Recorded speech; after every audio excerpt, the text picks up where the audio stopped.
Olá, alunos, tudo bem? Então vamos lá para a nossa aulinha de pré-ENEM. Então aqui nós temos um conteúdo de química aí programático e nós vamos falar um pouquinho sobre questões do Enem. Pessoal, já vou alertá-los desde já, deixa eu só pegar a primeira questão aqui, então tem alguns detalhezinhos importantes.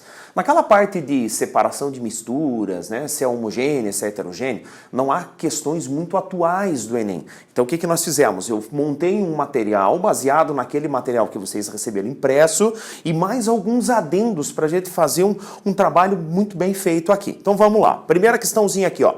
Além de ser uma prática ilegal, a adulteração de combustíveis, pessoal, combustíveis é fundamental para o Enem. Combustíveis e fontes de energia não cai, despenca no Enem. Então vamos tomar o devido cuidado aqui. Essa é uma questão bem atual. É prejudicial ao meio ambiente, ao governo e especialmente ao consumidor final. Em geral, essa adulteração é feita utilizando compostos com propriedades físicas semelhantes às do combustível, mas de menor valor agregado, claro, né? Ele tem que ser um adulterante barato e tem que ter as mesmas semelhanças. Tem que ser semelhante, senão ele não vai contemplar aí essa adulteração. Considerando um combustível com 20% de adulterante, a mistura em que a adulteração seria identificada visualmente. Então veja só, ele colocou 20% de um adulterante a uma mistura em que a adulteração seja visualmente. Se é visualmente, tem que ser visível ao olho nu. Então o que nós vamos ver aqui? Algumas misturas. Etanol e água, etanol e acetona, gasolina e água, gasolina e benzeno, gasolina e querosene. Então vamos ver aqui, ó, etanol e água. Pessoal, o etanol ele é muito solúvel na água e vice-versa, a água também é solúvel no etanol. Então como que você olha isso? Você vai olhar o seguinte, esta com certeza é uma mistura homogênea. Então ela não é, você não consegue ver o adulterante. Por exemplo, etanol é combustível, a água não é combustível. Então você não consegue ver a água e o etanol, porque ela é uma mistura homogênea, ela tem uma única fase. Essa não seria a nossa resposta. Letra B, etanol e acetona. Pessoal, a acetona é uma substância, você vai ver futuramente a ideia das polaridades lá com o professor Roberto na Química A. Então, etanol e acetona, o etanol é solúvel na acetona e a acetona é solúvel no etanol. Então, logo, é uma mistura homogênea, eu não consigo distinguir fase. Agora, veja só, gasolina e água, essa é fácil, né, gente? A gasolina, ela mistura na água? Sim, ela mistura na água. Então, água e gasolina se misturam, eles não são miscíveis. Logo, a gasolina e a água vão formar duas fases. É um sistema heterogêneo. Então, eu vou ver o adulterante. Quem é o adulterante aqui? O combustível é a gasolina, o adulterante é a água. Então, eu vou ver esse adulterante. Então, me parece ser a letra C. Letra D, gasolina e benzeno. Gente, olha só. Tanto a gasolina quanto o benzeno são hidrocarbonetos, eles são semelhantes, então eles são solúveis entre si. Ele, como um solubiliza no outro, eles são o quê? Uma mistura homogênea. Tudo bem?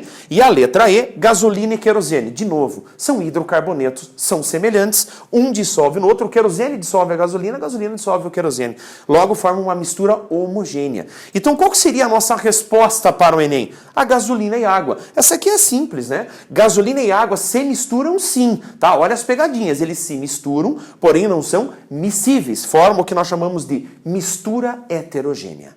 Tudo bem? Essa é uma questão bem boa do Enem aí.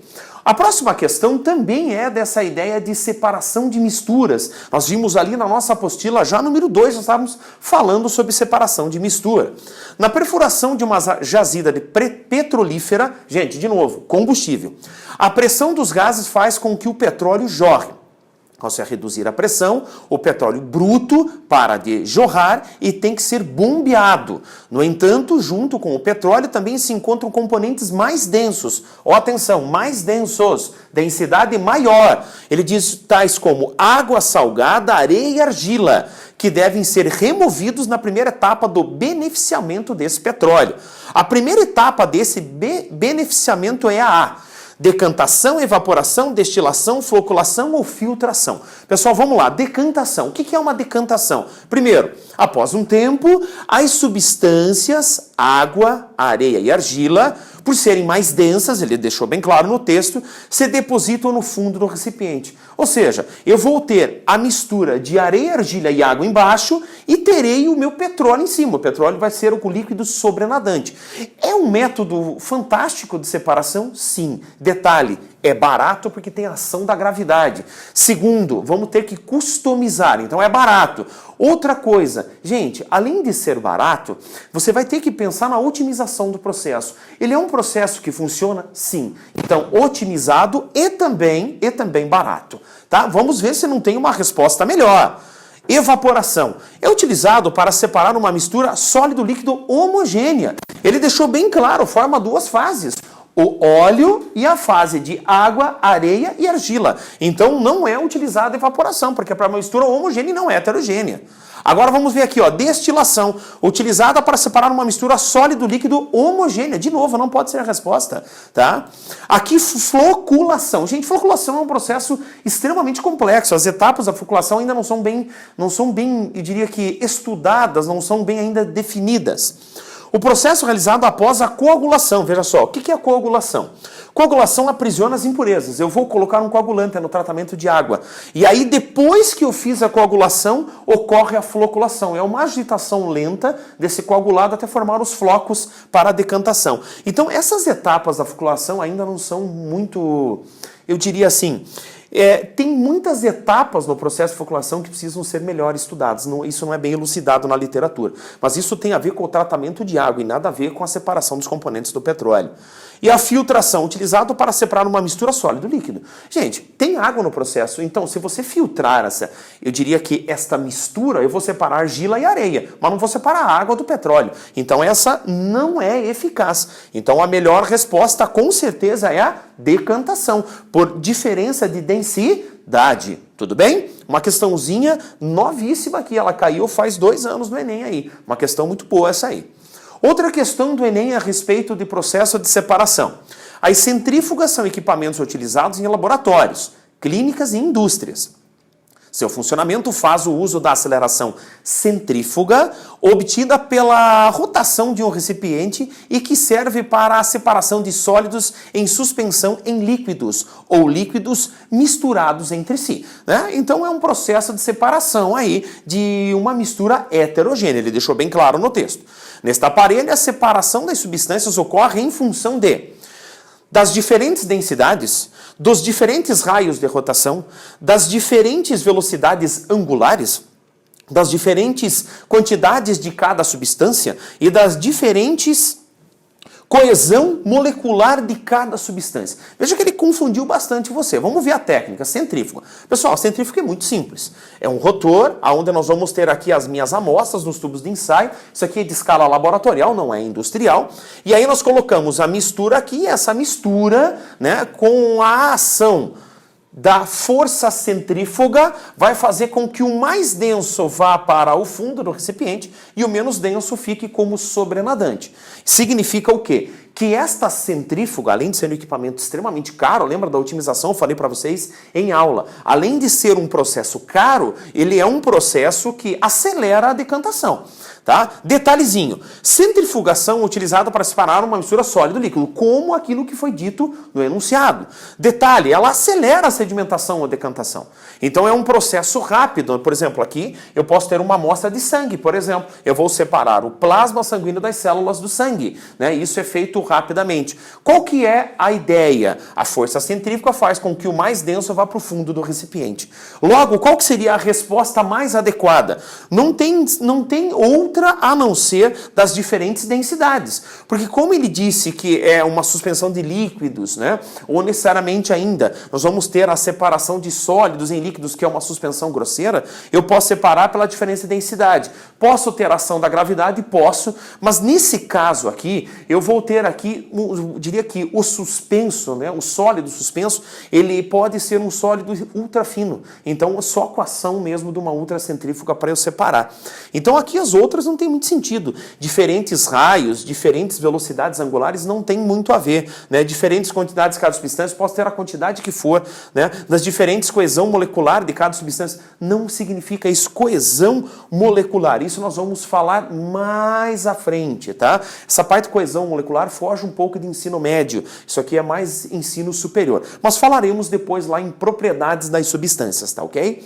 Beleza, meus caros? Então essa aqui é mais uma questãozinha boa. Agora vamos falar um pouquinho de radioatividade que o Enem adora. O Enem gosta muito de radioatividade. Vamos falar a respeito de algumas, diria, emissões radioativas. Esse é um teste considerado fácil do Enem. O elemento radioativo tório pode substituir os combustíveis fósseis e baterias. Pequenas quantidades desse elemento seriam suficientes para gerar grande quantidade de energia. A partícula liberada em seu decaimento poderia ser bloqueada utilizando-se uma caixa de aço inoxidável, aço inox. A equação nuclear para o decaimento do tório. Tório, ele se transforma em rádio, emite partícula e mais energia. Considerando a equação de decaimento nuclear, a partícula que fica bloqueada na caixa de ácido inoxidável é a O. Agora, ou é a A. Agora veja bem, ele quer saber só essa partícula, meus caros. É uma partícula alfa, beta, é um próton, é um nêutron, é um pósitron. Agora vamos ver o seguinte, equação de decaimento do tório foi dada. Agora vou fazer o seguinte, considerando a equação de decaimento nuclear, nós temos que, olha aqui, ó, o tório produz o rádio, esta partícula. Gente, eu não sei se essa partícula tem massa ou não, vamos ver. Eu não sei se essa partícula tem carga ou não, vamos ver. E aí, mais energia. Agora, o que nós vamos ver aqui, ó? Para encontrar o A, este A aqui, ó. Lembra lá da conservação da massa, meus caros? A massa que eu tenho nuclear antes e a massa que eu tenho nuclear depois. Então, eu vou ter que somar aqui, ó, da seguinte ideia, ó. 230, que é a massa que eu tenho atômica antes, é igual a 226 mais a massa dessa partícula. Então, eu vou ter aqui 230 igual a 226 mais A. A é igual a 230 menos 226, a massa daquela partícula é uma massa 4. Então, para um bom aluno que já lembra das partículas, já tem indícios de ser uma partícula alfa, porque uma alfa tem massa 4. Tudo bem? Agora vamos encontrar aquele Z. O que é esse Z? Esta é a carga nuclear. Tudo bem? Então vamos ver se tem essa conservação da carga nuclear. Vamos ver. O que nós vamos fazer? A 90 prótons é igual a 88 prótons mais Z prótons.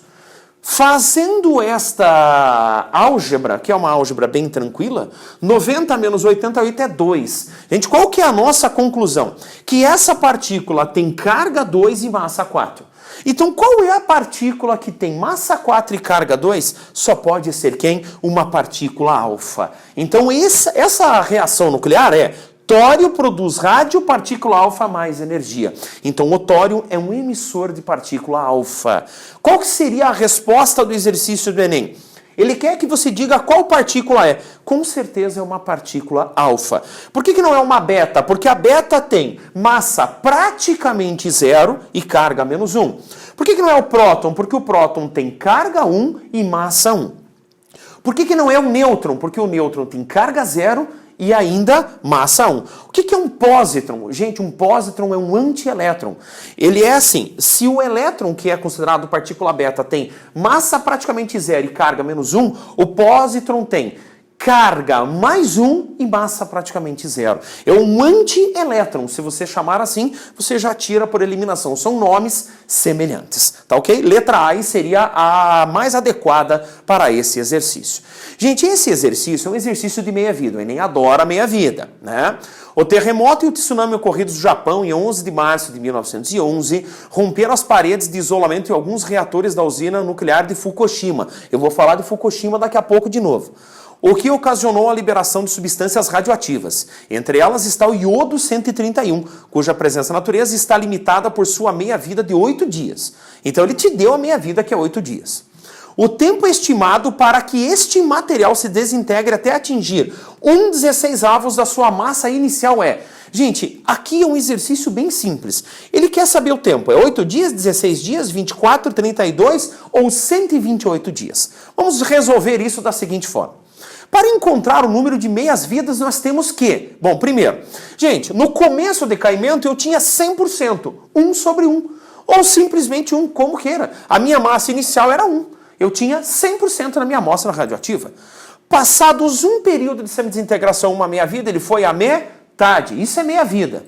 Passados 2 períodos ou 2 períodos de semidesintegração ou 2 meias-vidas, ele foi a 1/4. Passados 3 períodos de semidesintegração ou 3 meias-vidas, ele é 1/8.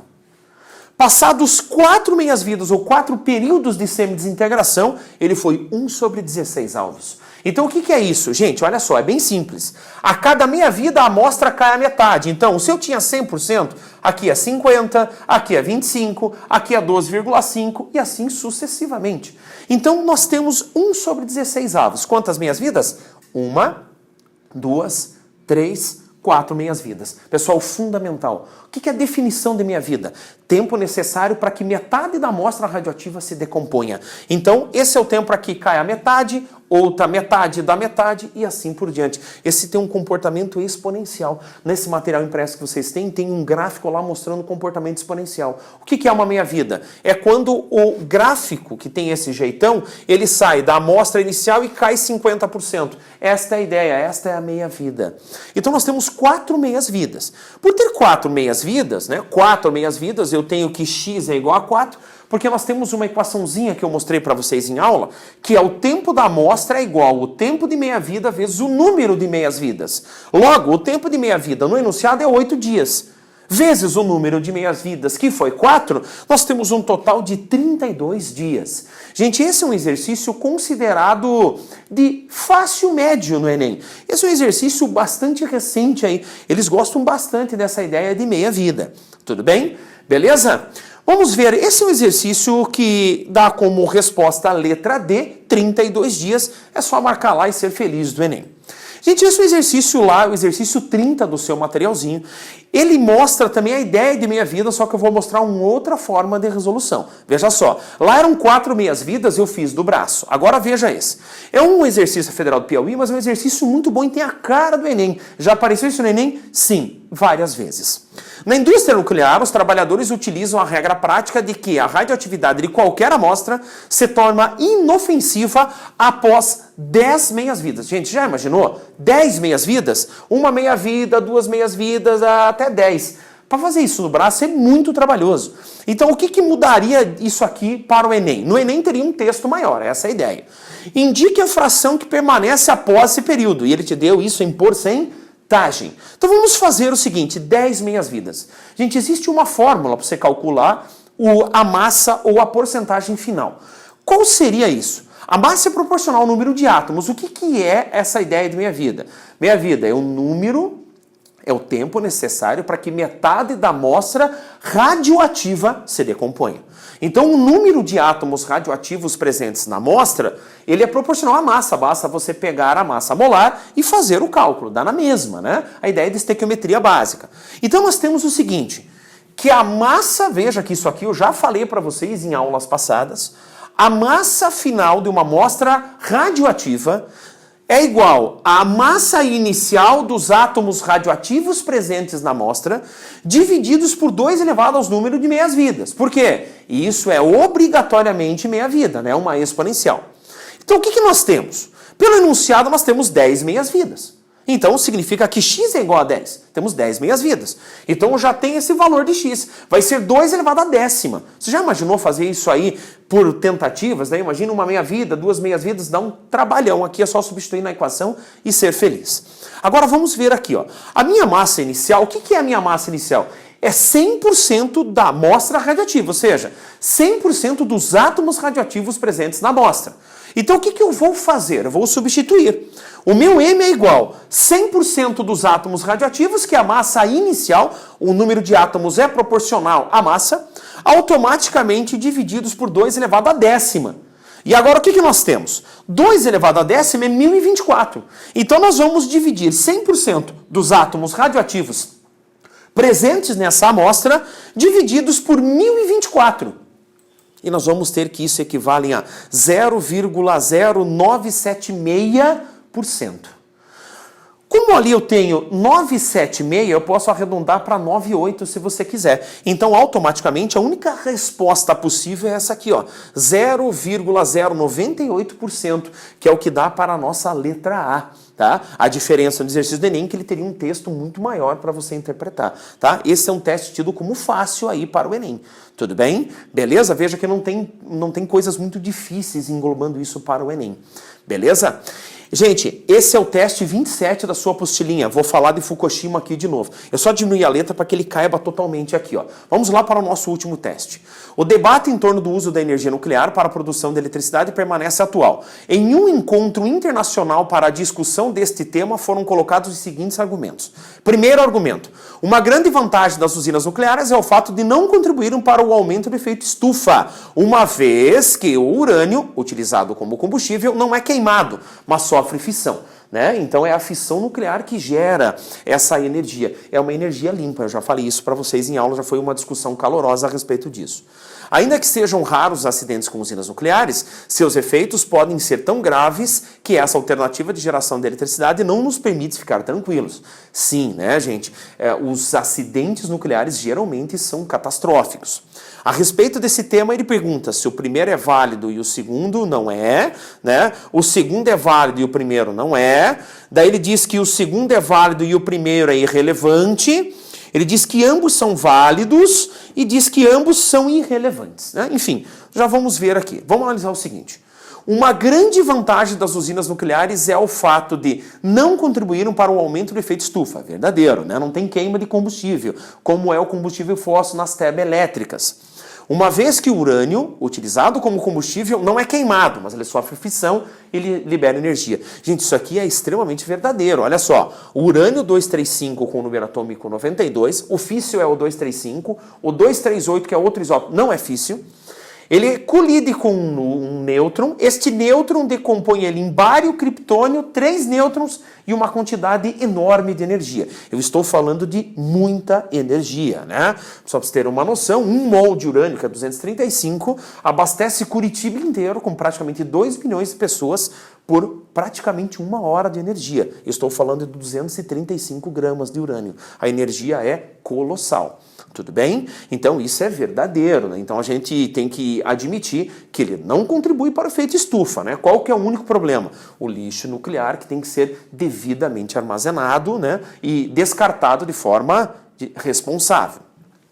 Ainda que sejam raros acidentes com usinas nucleares, seus efeitos podem ser tão graves que essa alternativa de geração de eletricidade não nos permite ficar tranquilos. Verdadeiro. Já imaginou você morando do lado de uma usina nuclear? Vamos pegar um exemplo. Pessoal, vocês lembram de Chernobyl em 1986? Quando o reator número 4 explodiu, jogou toneladas de material radioativo para os ares. Né? Então, o que nós temos ali? Chernobyl hoje é uma cidade fantasma. Muitas pessoas sofreram com os efeitos da radiação. Então, não nos permite ficar tranquilos? Sim. O Chernobyl aí foi um dos maiores. Eu diria que, com toda certeza, é o maior, eu diria, acidente nuclear da história. Vamos pegar Fukushima em 2011? Nós acabamos de fazer uma questão de Fukushima. Gente, Fukushima, lá no Japão, devido àquele tsunami, nós tivemos ejeção de material radioativo, muitas áreas contaminadas e o efeito foi gravíssimo. Então, tanto 1 quanto 2, eles são irrelevantes? Mentira, eles são, com certeza, a resposta mais adequada é a letra D. Ambos são válidos para se comparar em vantagens e riscos. Opção essa pode ser uma forma de geração de energia, mas são diria que dois itens que têm que ser levados em consideração com certeza, meus caros. Tudo bem? Espero ter ajudado vocês. Beijocas do alemão e até a próxima!